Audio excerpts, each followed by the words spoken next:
Si je suis là aujourd'hui, ce n'est pas par hasard. Parce qu'en Tunisie, s'occuper de l'hypertension pulmonaire et précisément de l'hypertension artérielle pulmonaire, c'est essentiellement la cible, c'est les enfants cardiaques qu'on n'a pas opérés et c'est le syndrome d'Eisenmenger. Et cet aboutissement, donc c'est mes diapos s'il vous plaît. Donc c'est encore grâce à mes maîtres, c'est parce que le service de cardiologie adulte et pédiatrique de la RAPTA a été donc a toujours donc pris en charge ces enfants-là. On a aussi donc la salle de cathétérisme cardiaque pédiatrique, donc et adulte en premier et pédiatrique maintenant, qui explore ces malades-là. Donc je ne suis pas là par hasard. Donc la première plaque qui résume tout, c'est la physiopathe de cette hypertension artérielle. C'est l'artériole pulmonaire. Cette artériole qui a une paroi qui est fine, d'un seul coup, donc, va se retrouver avec une paroi donc, qui est rigide, qui est hypertrophiée. Donc les cellules endothéliales, en premier par dysfonction de ces cellules endothéliales, qui vont proliférer.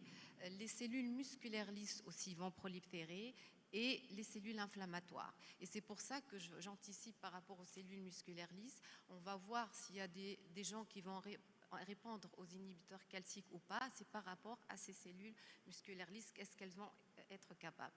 L'atteinte, c'est les petites artérioles. Vous voyez tout le poumon avec les ramifications. Là, c'est ce qu'on voit. Mais vous imaginez le nombre d'artérioles qui est atteinte. Et ce ventricule droit qui a l'habitude de ne pas avoir une post-charge qui est élevée va se retrouver avec une post-charge qui est très élevée. Et donc, vous imaginez donc, l'état de ces cavités droites comme dans cette coupe de 4 cavités avec un ventricule droit qui est très dilaté, hypokinétique, qui comprime donc les cavités gauches et on voit déjà l'épanchement péricardique. Alors, l'algorithme de suspicion de diagnostic est simplifié avec 3 étapes de suspicion clinique. Et là, l'adulte en premier, c'est essentiellement la dyspnée en premier, mais aussi d'autres signes. Le dépistage se fait, c'est pour ça que nous, cardiologues, donc on est en première ligne, parce que la porte d'entrée vers le diagnostic, c'est l'écho cardiaque et c'est l'évaluation de cette fuite tricuspide et aussi d'autres paramètres du ventricule droit. Et la confirmation ne peut se faire que par le cathétérisme droit. Donc voici tout l'algorithme donc maintenant des explorations échographiques à partir de cette fuite tricuspide. Donc il y a tout un algorithme de probabilité et on a vu que parfois cette insuffisance tricuspide n'est pas suffisante et qu'il fallait voir l'état du ventricule droit, l'état de l'artère pulmonaire, des paramètres aussi de fonction ventriculaire droite et d'hypertrophie ventriculaire droite, l'état de la veine cave, comprimée, pas comprimée, dilatée. Ça, c'est par rapport à l'adulte. Et par rapport au milieu pédiatrique, ben, c'est la même chose. Malheureusement, à un âge même précoce, à 16 ans, si on est perdu de vue et qu'on a un canal atrioventriculaire complet qui n'a pas été traité, et même si on a commencé le traitement, il n'y a pas d'observance du traitement, et ben, l'aboutissement, c'est cet état-là, malheureusement, c'est l'insuffisance cardiaque, la fibrillation, la cardiomégalie, vous voyez l'état du foie, l'état donc de tout le cœur qui est en défaillant avec l'épanchement, etc.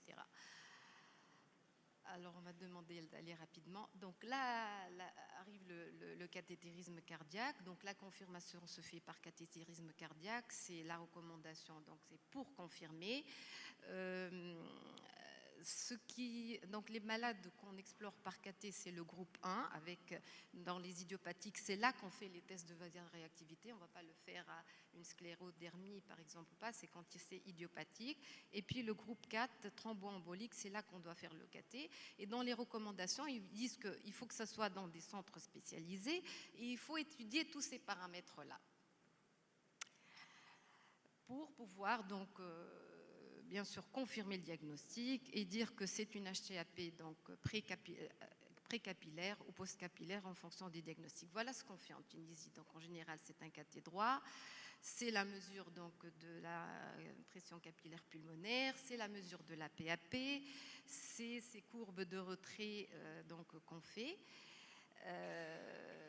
on a des petits soucis par rapport à ces sondes-là, et ça, c'est les cathétériseurs aussi qui vont nous dire la disponibilité donc, et surtout le temps qu'on prenne pour étudier toutes ces mesures-là.